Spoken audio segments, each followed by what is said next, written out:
Adik-adik, tahukah kalian proses pembuatan es puter yang biasa kita beli waktu kecil? Ternyata, pembuatannya menerapkan salah satu teori sifat koligatif larutan loh, yaitu penurunan titik beku. Apa itu sifat koligatif larutan? Apa itu penurunan titik beku?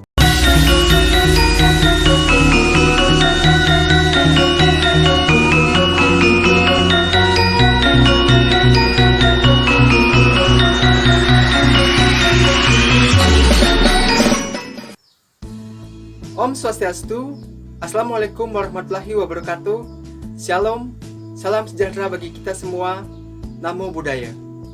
Halo adik-adik hebat, bertemu dengan saya Iketut Sukedana dalam video pembelajaran kimia. Pada video kita kali ini, kita akan membahas salah satu materi kimia yaitu sifat koligatif larutan. Tujuan pembelajaran kita kali ini, yang pertama adalah kalian mampu menganalisis fenomena alam yang terkait dengan sifat koligatif larutan. Yang kedua, kalian mampu menentukan penurunan tekanan uap, kenaikan titik didih, penurunan titik beku, dan tekanan osmotik suatu larutan. Adapun materi prasyarat kita yaitu konsentrasi zat dalam larutan yang meliputi molaritas, molalitas, dan fraksi mol. Adik-adik, kita langsung bahas materi kita kali ini. Sifat koligatif larutan adalah sifat yang dimiliki oleh suatu larutan yang disebabkan karena jumlah zat yang terlarut di dalam larutan tersebut. Tentunya, zat yang terlarut tersebut bersifat non-volatil.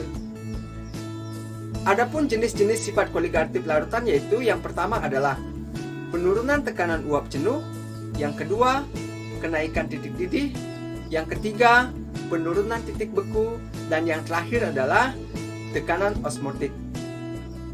Kita lanjutkan ke bagian-bagian sifat koligatif larutan. Yang pertama kita bahas adalah penurunan tekanan uap jenuh. Nah adik-adik, ketahuilah bahwa setiap zat cair akan mengalami penguapan. Pada setiap suhu, uapnya selalu mempunyai tekanan uap tertentu. Penambahan suatu zat ke dalam zat cair menyebabkan penurunan tekanan uap.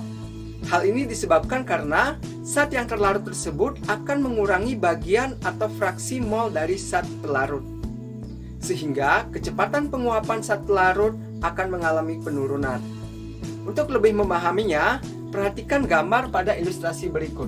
Jika kita perhatikan gambar ini, kita bisa lihat molekul uap air yang berada di sebelah kiri jumlahnya lebih banyak dibandingkan dengan uap air yang ada di sebelah kanan. Hal ini menyebabkan tekanan uap di kiri lebih besar dibandingkan tekanan uap di kanan, sehingga raksa yang berada di antara wadah tersebut akan mendapat dorongan lebih besar dari wadah yang berada di sebelah kiri. Selisih permukaan raksa inilah yang disebut dengan penurunan tekanan uap. Bagaimanakah cara kita menentukan penurunan tekanan uap tersebut? Menurut hukum Raoult, perubahan atau penurunan tekanan uap jenuh suatu larutan berbanding lurus dengan fraksi mol zat terlarut. Secara matematis dapat dituliskan bahwa delta P sama dengan P0 dikali XA, di mana delta P itu adalah penurunan tekanan uap, P0 adalah tekanan uap jenuh pelarut murni, dan XA adalah fraksi mol zat terlarut. Untuk lebih memahami konsep penurunan tekanan uap larutan, perhatikanlah contoh soal berikut.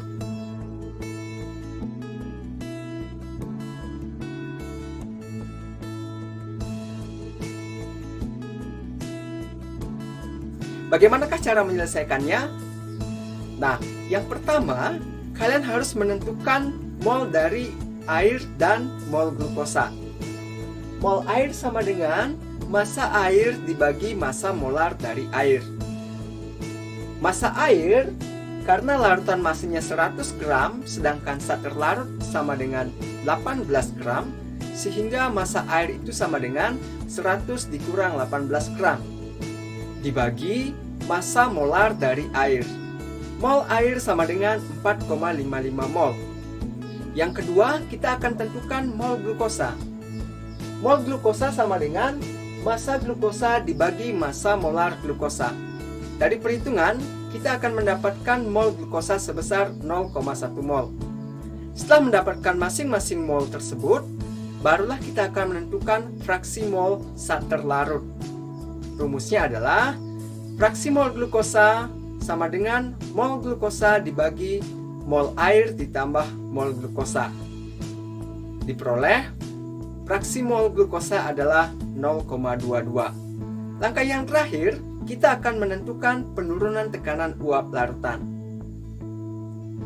Rumusnya adalah delta P sama dengan P0 dikali XA sama dengan 760 mm Hg dikali 0,02.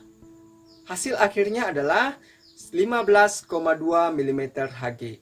Jadi penurunan tekanan uap jenuh larutan yang adalah 15,2 mm Hg. Demikian materi terkait dengan sifat koligatif yang pertama. Kita lanjutkan dengan yang kedua, yaitu kenaikan titik didih larutan dan penurunan titik beku larutan. Adik-adik, apa itu titik didih? Titik didih adalah suhu pada saat tekanan uap cairan sama dengan tekanan uap di permukaan cairan tersebut. Sedangkan titik beku adalah suhu pada saat tekanan uap cairan sama dengan tekanan uap padatannya. Perhatikanlah gambar berikut ini. Gambar berikut ini merupakan diagram fase dari pelarut dan suatu larutan. Di gambar ini bisa kita lihat bahwa pada tekanan yang sama, titik didih larutan itu lebih besar dibandingkan dengan titik didih pelarut murni. Sedangkan titik beku suatu larutan lebih kecil dibandingkan titik beku suatu pelarut murni. Mengapa hal ini terjadi pada larutan? Pada titik didih larutan, karena tekanan uap larutan mengalami penurunan, sehingga diperlukan energi panas yang lebih banyak untuk menguapkan pelarut dengan jumlah yang lebih banyak. Sehingga tercapai besarnya tekanan yang sama dengan tekanan permukaan cairan tersebut. Nah, bagaimana cara kita menentukan perubahan titik didih maupun perubahan titik beku suatu larutan? Pada larutan, kenaikan titik didih dan penurunan titik beku larutan tersebut berbanding lurus dengan konsentrasi dalam bentuk molal dari larutan tersebut. Secara matematis dapat kita tuliskan bahwa delta TB sama dengan KB dikali M.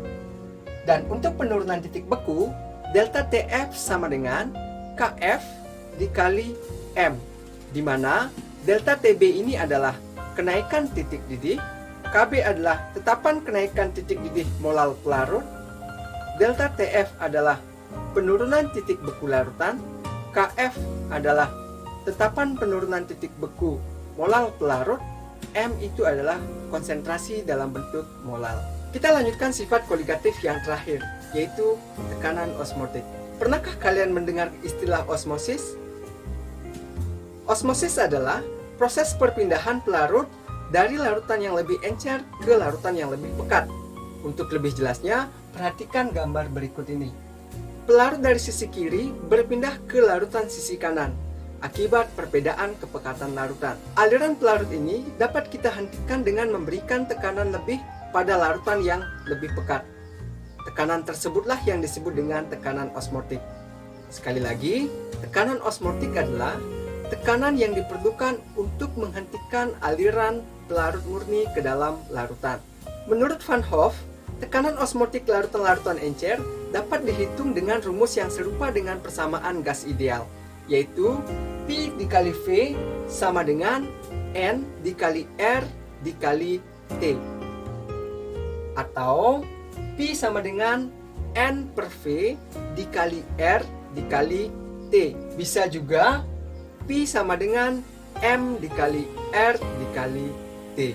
Di mana P di sini adalah tekanan osmotik larutan, M itu adalah konsentrasi larutan dalam bentuk molaritas, R itu adalah tetapan gas ideal, E itu adalah suhu mutlak dalam satuan Kelvin. Adik-adik, demikianlah video pembelajaran kita kali ini. Semoga video ini memberikan manfaat untuk adik-adik semua. Sebelum video ini saya akhiri, untuk mengecek pemahaman kalian, cobalah kerjakan satu soal yang sudah saya tampilkan berikut.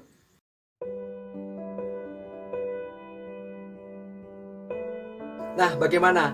Mudah bukan? Salam belajar dari rumah, kapan saja, di mana saja, dan siapa saja. Om Santi, Santi, Santi, Om.